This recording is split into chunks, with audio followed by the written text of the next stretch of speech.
you can see on the flight from the first episode that I was sitting next to Hunter, our baby Yeah. boy, right? And so we were sitting together, but he wanted more space so he can stretch out because there was a few extra spaces, and so he moved over.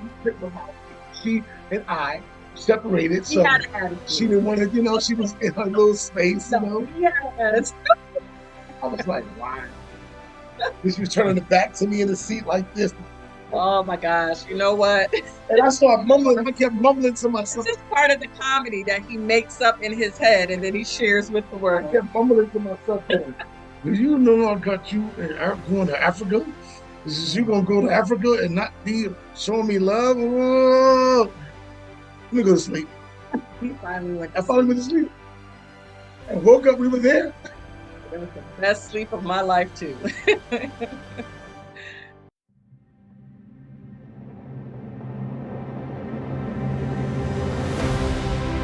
I won't ask you where you are because that will give away the series. Um, and I like the wall keeps it very simple. No, no, no. It's simple. I love Um, simplicity and its beauty. I haven't finished the series yet. I've seen the first 4 episodes so far, and I've really enjoyed it. And it's interesting that Jeremy, you know, and connected us. And I, not that I didn't dig any other story, I dug your story way more. Not to personally, just for me, right? Everybody else will relate it differently. And I thought, Appreciate you. and I thought the genuineness that you guys had, the simplicity, which is something you said, came across, really fine, like a fine thread. So thank you so much for being part of it. Appreciate you. Absolutely. Thank you for watching and enjoying it. Yes, we are transparent and we appreciate just, you sharing that moment with us. So thank you. Let's go back in time and find out how this all started. Sure. We're going to take a journey Let's go back. back in time. So how were you guys approached by HBO or the producers or something that you were thinking of doing? Just talk about that sort of process, how that came to be. Well, me personally, as a professional comedian, and all my sons do comedy. We do comedy all over the world, Right. and we had never been to Africa. It was going to be a challenge to go there. I wanted to go back home to the motherland, and preferably West Africa. And I kept hearing so much great things about Ghana, Ghana, Ghana, Ghana, Ghana. Great comedian friend of mine, Michael Blackson. He was like, if anybody can do comedy in any country, it's you. It's your inkling, the way I write, everyone can relate to my material. We write about family, being married, going through separations, divorce, having children, politics, race, everything. We talk about something everyone across the world can go, I can relate. Very relatable So content. I wanted to get there, but it was in my mind. And then I got a buddy of mine who called me one day and said his his wife is friends with a producer, a producer, and they're looking for a comedian family, A comedic a thing. comedic family to go to Ghana. And he was like, I can't Wow. think of nobody else but you. He called me and I connected, talked to her. My wife talked to her. And then next thing I know, the phone call came through. We all had a couple of meetings and a couple of Zooms, and we was excited. And the only bad thing about it is, you know, when it came through, we was going through a separation, Say the word separation. almost divorce, Yeah. and first thing I said was, I'm not going to Africa with her. I can't even get a date in America with her. Well, And I, I mean, drama sells, right? That probably struck gold to the HBO producers.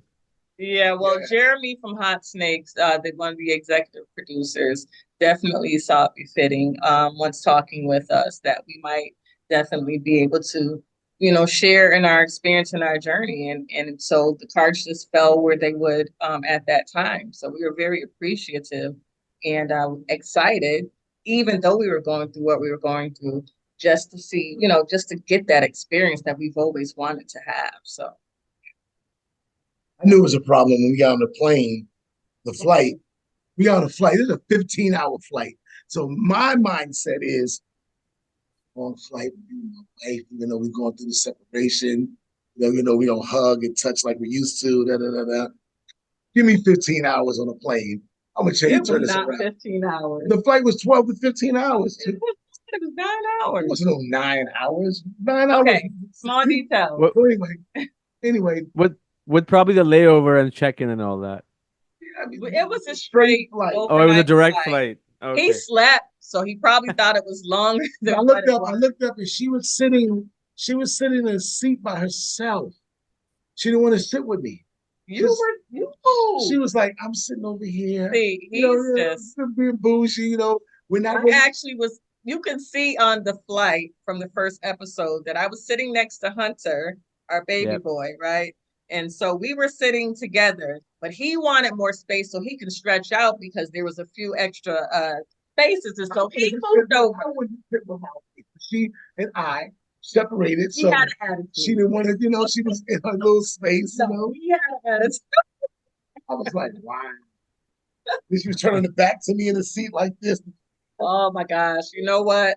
And I started mumbling. I kept mumbling to myself. This is part of the comedy that he makes up in his head and then he shares with the I world. kept mumbling to myself, going, "Do you know I got you going to Africa?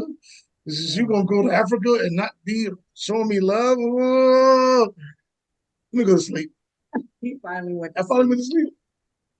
And woke up. We were there. It was the best sleep of my life too. That's Um, amazing. um, Well, let me ask you this. Would you both have taken that leap of faith had things been not rocky? Absolutely. We would have taken that leap of faith because again, that was a place that we've always wanted to go and visit and experience, right? Being African American, we wanted to trace our roots back, right? To where our ancestors came from, make some of the connections to where we have some of our culture that we thought maybe we lost during that transatlantic slave trade. And so going back, when we say going back, although we've never been there personally at the time, we knew our ancestors came from there. So going Mm. back was very spiritual for us. It was a spiritual journey. And we're just excited to continue the journey. Right, but I mean, as you had people see in the episodes, and again, not trying to find out how it unfolds, just with the Right. idea of, okay, we're gonna relocate, right? Like we're gonna pack our bags and we're gonna go. And then you go through all those struggles, like, for example, I wouldn't call it a struggle, but first world problems, going to the grocery store and not finding your brand of chips, right? Um, And the milk, that threw me off. I don't know where this happens anywhere else, but in America, the milk is generally in a refrigerated section of the grocery store. So I didn't know if it was like a powdered milk or I wasn't quite sure. I was a little perplexed with And I that. just wanted to ask, excuse me, hello, can somebody help me? What's going on here? And they were perfectly like, no, this is fine. This is where it is. Where it is. We were like, are you sure? Yeah, this is where it is. I was excited to find some Folgers coffee. Okay. I was just happy about that. Identifying some products I was familiar with. So that was I was happy to find Pizza Hut. I was like, oh man, come on. I was like, you know what? This Africa stuff, the boys were too. this Africa stuff is not bad at all. The what? boys were excited to have some familiarity as well. Yeah, So yeah. it's hard. It's harder for the kids mostly because I mean they'll adapt fast too, but at the same time Right, it's very difficult for them in the beginning. right. Um, how hard is it with cameras being around? I mean, I know you're a comedian, but still, just with your entire family being followed and, and trying to, not trying to fake anything because like, you can't lie on camera. When anybody acts on camera, they're just BSing, right? And it comes through, like I Right. said, being genuine on camera. So how difficult was it? Was it challenging? Oh, here's the crew again. We can't even have our privacy. You want to speak on it? Yeah, I can speak on it. Because I'll tell you my part after her. Of course. Honestly, it was more so natural because, as you mentioned, Gerald's a comedian, and so if you think about it, we promote a lot on social media. And living in a day of social media, most times we're recording some of the things that we do on a day to day, and we're Mm, showing our authentic selves because this is who we are, right? He's naturally funny, like. He doesn't have to sit here and try to think of jokes. They just come to mind. And I'm always dealing with this at home with my sons as well, my husband and our sons. And so this is what real life looks like for us. This is, not that's why it's an unscripted reality show, because this is really reality for us. So as far as the cameras following us around a lot, of course we had the times where they were there and we had our moments. Like it was really about finding that balance for our family, although it was more elevated because if we weren't controlling the phone like we do on social media, they yeah. were, but yeah, overall it was very natural, I think. So the cameras following me normally wouldn't be a problem, but there was times that I genuinely was like, dude, hit the camera on my face. I miss my wife. I'm hurting here. I'm hurting here. And then, can we catch that? No, wow, I won't catch everything, man. This is real. Oh, you know what? Keep the cameras rolling. Real It's life. real life. I'm like, I don't want to be, sometimes but Yeah. I understood the mission, what it was about, what the purpose was. But I also had my other mission. I had a mission. I was the mission. The only person who knew about that mission was me. You know what I'm Mm, saying? But sharing it, yeah. capturing real life, and this is real life, Yeah. to be able to project that to those that are watching the show. This is why we have feedback such as yourself, where you say, I felt that, I can relate to that, like I can tell this is honest and real, because it was and it is. Yeah. Yeah. Uh, I'm a director and producer myself, and I've done documentaries where we have followed protagonists, and there's always that time you're debating, right? Especially like, for example, one of the films that I did, it was a very serious thing where somebody was in a detention center and we were filming in there secretly. And I had to constantly ask him, put your emotions aside and film, because that's at the end of the day, it's something that you committed to. But at the same time, it's very hard to ask that because then you're being selfish, right? Like you're putting yourself first before them. But one thing I really related in the film was, so I went to Nigeria in 2010, and I remember at the time the I'm not, you guys are probably familiar with DSLR cameras like Canon 5D, and they, FIDs, yep, I do. Yeah. yeah, at that time they were brand new. Like they had just started to come out to make films or documentaries or whatever events. So I remember we were there and everybody was like, "What the hell is this?" And I was telling my colleague, "If we move here, we'll probably make like $1 million a year," because everybody was fascinated with it. And that's what I related to you in terms of your comedy, how you guys were Yes. doing that, that you can tap into Yes. that audience. There's always something out there. If you build it, they'll come. And I was out there like, okay, I'm like, hey man, I'm gonna make this work. This is what I do. Comedy is my life besides my family. I'm gonna make it work. I'm gonna make it work. And I'm determined to make it work out in Ghana. Determined. There's no comedy clubs out. None. But watch. Watch. Well, one of the things that I think it was you or somebody else or your son said it when in the very first episode, that in Ghana it's more like physical comedy as opposed to, Right. verbal. Is that something that you do in your routine anyways? Well, um, maybe my middle son Josh he's the only physical comic out of the four of us, Joshua.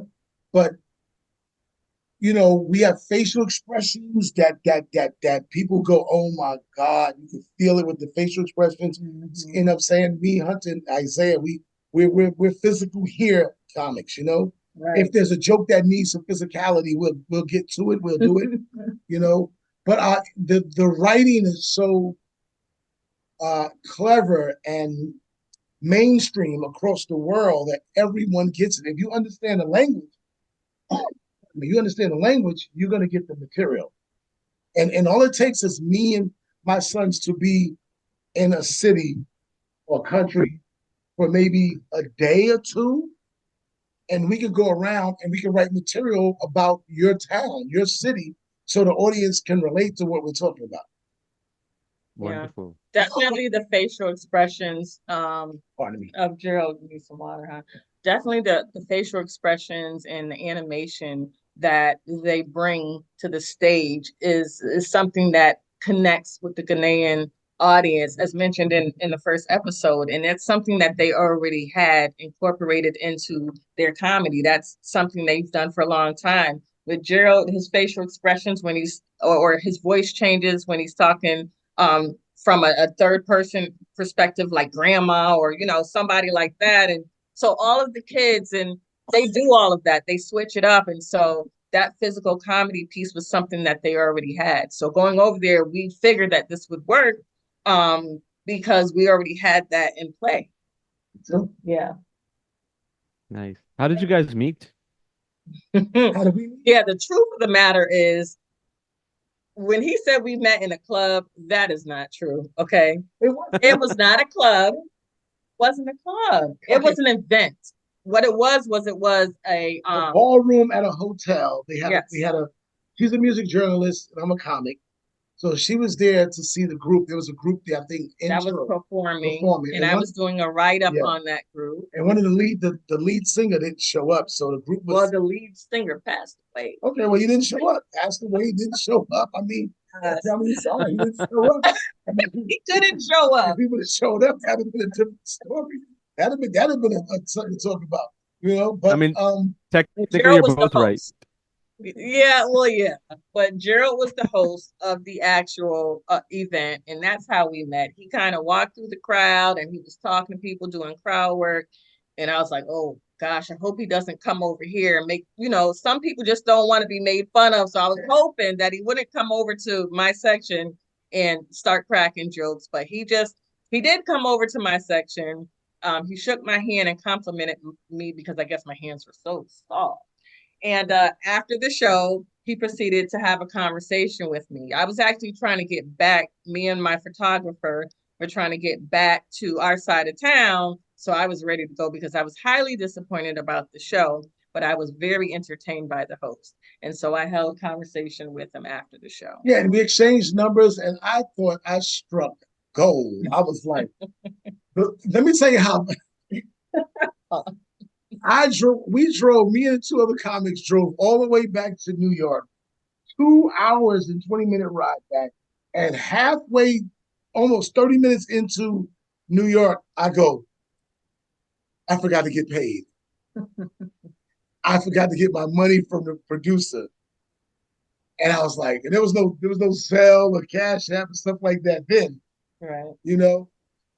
So I'm like, one of my buddies said, dude, you was all into that girl, man. You forgot about your money? So I said, I'll call him. He'll get it to me some kind of way or whatever. But, and I think we talked to each other that night. And then she disappeared. I'm like, what happened? No call, no talking, no return of calls, or nothing no more. So I was like, okay, oh well. So New Year's Eve hits, months later. I'm out of the country performing. I think I'm in Bermuda, the Bahamas somewhere, I'm performing. And you get all the Happy New Year's texts coming in. And it came through. I sent the Happy New Year's text to her. Everybody. It was a group text. And in the group, people were responding. But when she responded, I was like, oh, that's her. That's her. That's her. Oh my God. She's texting me personally, Happy New Year's. But all she was doing was responding to the group text. That's it. That's a Happy New Year's too. And from there, we started texting back and forth, and then we started having phone conversations because he was in New York, I was in Massachusetts, and then one day, it was wintertime, we decided to go on a date, and he came to my town, and the first date was Gerald, myself, and our children. That's true. When I brought my middle son with me, Josh was He was young, the youngest at young, the time. yeah, he was youngest at the time. The Hunter wasn't even born, but um, when I left New York, the weather was beautiful. When I came up to Massachusetts, I was like, "What in the world?" It's cold already, It was freezing, snowing. snowing, and everything. And I go to sit down with this beautiful woman, and she had about 9 kids. I'm like, "How many kids?" He keeps adding kids on every time we tell this story. It's about 11 Had kids. I'm three like, children. Three. yeah, 3 children, and it was beautiful. I was like, you know what? I love kids. I'm joking, but I love kids, and we all hung out, and I think you didn't go back home. Did you hang out? Did we hang out? Yeah, we hung out for a little Hung while. out for a little while, and I had to go get a hotel room with me and my little son, and her and her kids went back to their place, and I was like, yes, and it's been on since, and then until we hit this bump recently. Which a lot of relationships go through ups and downs, right? And it's Yeah. really about figuring it out and just making sure that both parties are being seen, valued, heard, appreciated, finding that balance, even juggling the kids and the careers and all these things. And so, that's where we are when we did the as you see in the first episode, and we continue to work on ways to get back to that place. So we'll see how it goes. You Right. know, I did not. You keep I, making stuff I think you guys should, Steve Harvey, right? up. Yes. very well. He's actually tapped into the African market, right, with his Yes. Yeah, I show know Family yeah, Yes. Feud. You guys Yeah. should go on it. Yeah. I'd love Well, to. I'd love to. I'm trying we'll to. see. We'll see what happens. We've been trying to. How did you get into comedy, man? What was the catalyst that inspired you to be So, one? To be... uh, growing up, I've always been the funniest guy in my neighborhood, in my family. Besides my mom, is, you got to trust that. Mhm. The funniest guy in my family. That's my mom, like I said. But I and we were poor, man. We were really poor, and I used to get teased a lot. You tease because of my attire. And Mm, then my mother would get hand-me-down clothes from neighbors in the neighborhood who were doing better than us. And the clothes were from the kids who were teasing me. So now I'm wearing these kids' clothes that tease me all the time anyway. So it went from, oh, you're the bomb. Look at your clothes. It's dirty. Your clothes got holes in them. And to, he wearing my sneakers. He got on my hat. He got on my clothes. So I learned quickly how to, we call it snapping back there. Mother jokes. Your mother's so fat, she jumped in the air and got stuck. Little dumb jokes like that. And I yeah. was real witty with it. You know what I'm saying? I can look at somebody's parents and imitate their parents. I could turn into anyone. I could just make the voices, the noises. I can imitate anyone. So then I went to middle school and, you know, talking smack got me into a couple fights. So I didn't talk smack no more. High school, never really thought about being funny. I knew I was funny though, but I just, certain people knew. So then after high school, I joined the Navy. When I got in the Navy, I was in boot camp, 80 people, 80 men in boot camp from different parts of the country. I had everyone laughing every single day. This is when I knew I could make different people of different ethnic backgrounds laugh. All Mm, walks of All life. walks of life laugh. You know what I'm saying? When I was in the Navy in boot camp. So I yeah. came home from the Navy and I was in the Navy for a few years. I came home. I'm in my apartment in the Bronx. And look outside. There's a Lamborghini outside. Never seen one of these. In the Bronx, I go downstairs, a bunch of people surrounding the car. Tracy Morgan. We went to high school together. He was a year or two my senior, but he was the funniest dude in high school. I didn't care about being funny in high school. I was all about the girls in high school. He was funny as hell. So I see him. He goes, Gerald Kelly. What's up, Gerald Kelly? What's up, Gerald Kelly? I said, what's up, Tracy? Yo, you need to be doing comedy, yo. Yo, get in the car. I get in the car, and I'm looking at the seats. I'm like, this. He's already Uptown Comedy Corner, Mm, not SNL, but Martin, sitcom. So He takes me to a comedy spot 2 days later and tells me, "You're going to do 5 minutes." I wrote 3 jokes and I did the 3 jokes and they rocked.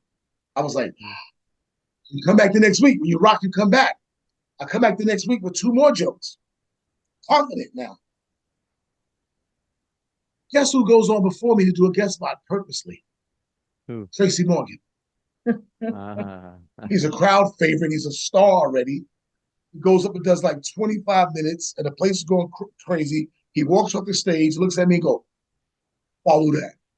I go on stage, and I do real good. I don't rip it, but I do good. 6, 7 months later, I get a phone call from Russell Simmons, his team. They want to book me on Def Comedy Jam. Def Comedy Jam. Uh, After Def Comedy Jam, I'm on the BT Comedy Deal. I'm on the Apollo, Comedy Central, HBO. And I got a little son who's now 30 something years old, Isaiah, and he's traveling with me. He's 5, 6 years old in the comedy clubs. We all the comedians from Bill Bellamy to Chris Tucker to Chris Rock, they say hide him in the back. Because I had him with me. He wasn't doing comedy yet, but I had him with me because I wasn't with his mom anymore, and it was my weekend to be with my kid. So instead of me passing a weekend up, I'd be like, "Oh no, I'm going to keep my kid with me." So we're in the comedy club. We hide him in the back. He'd be and sometimes he'd be outside by the in the backyards or he'll be in the back of the club. Couldn't come in the front. And I started writing jokes for him. So 7 years old, 8 years old, I'm writing jokes. So 9 years old, he's on stage with me. And I learned early the comedians, certain venues, they serve food a child performer can perform in. It's called a cabaret license. So the rest is history, man. I mean, I've been doing comedy for 30 plus years now. Amazing, man. And it's so, as you probably obviously will know that how in the last 4, 5, 6 years, comedy has been sort of, everybody has to draw a borderline, like what to cross, what not to cross. But I'm Yeah, so glad that it's coming back now, um, because that's what's so fun about it. Like, yes, it can get offensive sometimes, but at the end of the day, life is too short to be too serious at all times. And I'm if you get serious. offended, Right. Yeah, if you get offended, that's fine. Just don't tune in. You move on. that's it. And Don't come to the show. exactly. You But I'm have so a glad. right. I Yeah, think I think I 100. think Dave Chappelle for that. I thank him because Chappelle pushed the needle and He did. didn't compromise. Yeah, he did. And now there's Matt Reef who goes completely, you know, out there. He says things that you just don't even expect to Right. hear. But going back to the show and this whole idea of going back home, right? Do you feel, aside from your own journey, being, trying to find a comedy market and tracing back to your ancestry, do you feel in Canada and America and in England, like all these countries, there is that time where things are getting very difficult to, you're putting food on the table for people, as well as competition has become intense. There's too much of everything. Do That's you very feel people are going to start going back now, just like in a similar way, not only to trace your ancestry, but just trying to find a better life as opposed to that they did, 30, 40, 50 years ago by coming to Western countries? I think that people have the right to travel wherever they want to travel and to settle wherever they want to settle. To your point, after COVID, there was just like this awakening that life is too short, right?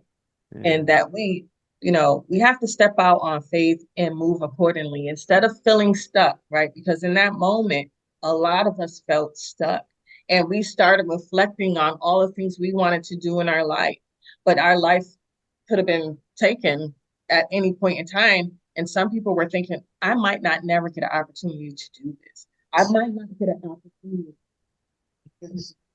or even live and experience a different culture. We have a lot of things that we take for granted. And in that moment, I think a lot of people just really thought, like, you know what, I need to really live life full out. And I think that's really what it's about now.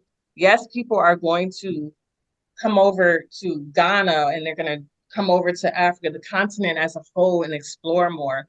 Because for years, we weren't shown that beauty, right? Yeah, We were always shown different famine. areas that were impoverished and, Yeah, different challenges and things of that nature. But there is a whole natural beauty and essence there, right? Like other countries as well.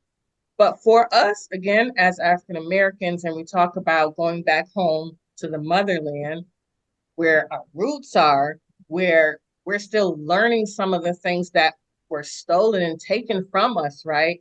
It's like atonement, it's restoration for a lot of people. And so going back to that place for me, that's how I felt. And that's how I continue to feel. I feel like rejuvenated and restored. I felt like there was something always missing. And to just put my feet on the ground when we got off the airplane. And as you can see in that first episode, we were super excited to meet like Queen Mother. And we were even doing something that was out of the ordinary, like we were actually bowing because it in our minds it was an honor, right, to just be in that moment. And so we were like, okay, well, this is a Queen Mother, we should bow. Like following my husband because he kept bowing, and the next thing you know, I'm like this. And I'm like, I kept bowing. when we were watching that episode, I was like, I didn't realize that we bowed that much. It was very interesting, the things that because we're such a melting pot, um, being exposed to different cultures and things of that nature, how much we take on, right? yeah, And then make it our own. So going back and figuring out how these things connect to us, I think is really important. yeah. It's true. It's interesting. So I have been at a different place for a while, and that may change down the road. It may not. I remember I moved to Canada in 1990, Nice.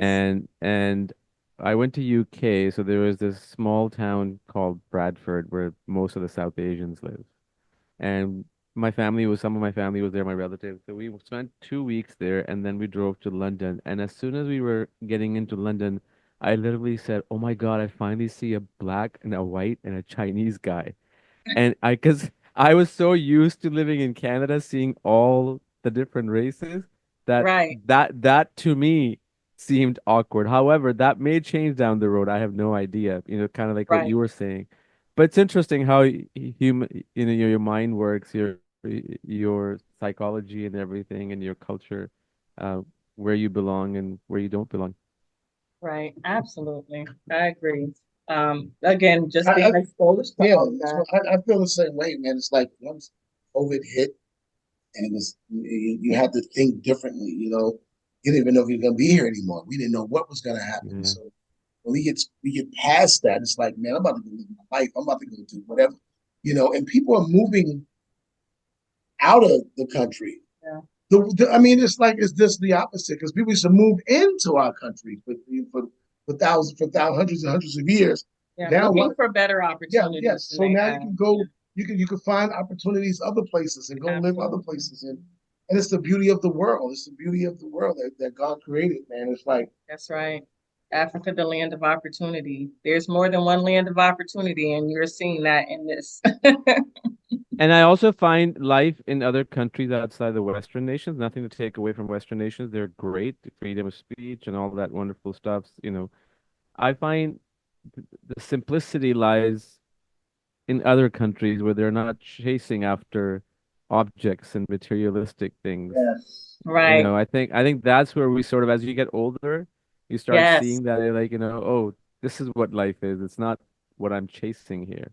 that's right. And you saw that I led with that because it's in the simplicity of it all. Again, you know, we were so fast paced in America. Everything was just, I gotta run, I gotta run, I gotta make my goals, I gotta reach my goals, I gotta build and do all these things that we never were able to take a moment to slow down, take a deep breath, and just enjoy nature and beauty in our surroundings and our culture and customs. And we were able to just do that here in Ghana, mm-hmm.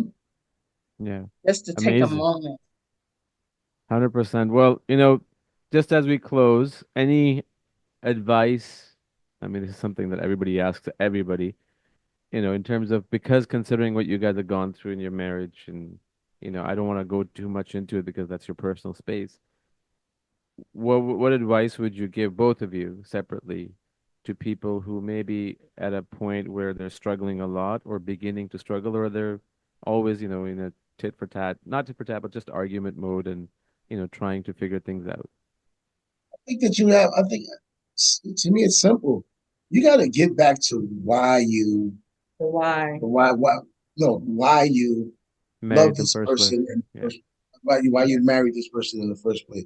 Because it was beautiful. At some point, it was beautiful. You're gonna go through the stuff in the middle, the meat, the da, da, da, da, da, da. But at the end of the day, is it worth it? And for me, ain't nothing else out here. Ain't nothing else out here. I think what I can leave everybody with is when you're willing to grow and to learn from one another, just like a plant, it needs the dirt, it needs the rain, and it needs the sunshine, right? In order to grow effectively and efficiently, right? Mm-hmm. We're going to have those rainy days in life, right? We're going to have the dirt and having to push through those obstacles that are in our way. That's a part of being human. That's a part of just life. And we have this expression, life be lifing, right? People go through real life situations all the time. But how beautiful is it to be able to go through life with someone that you care for, someone that you love? Because this world is tough on your own. When you're able to help carry that load and to learn from one another and grow, that is the beautiful part of love and relationships.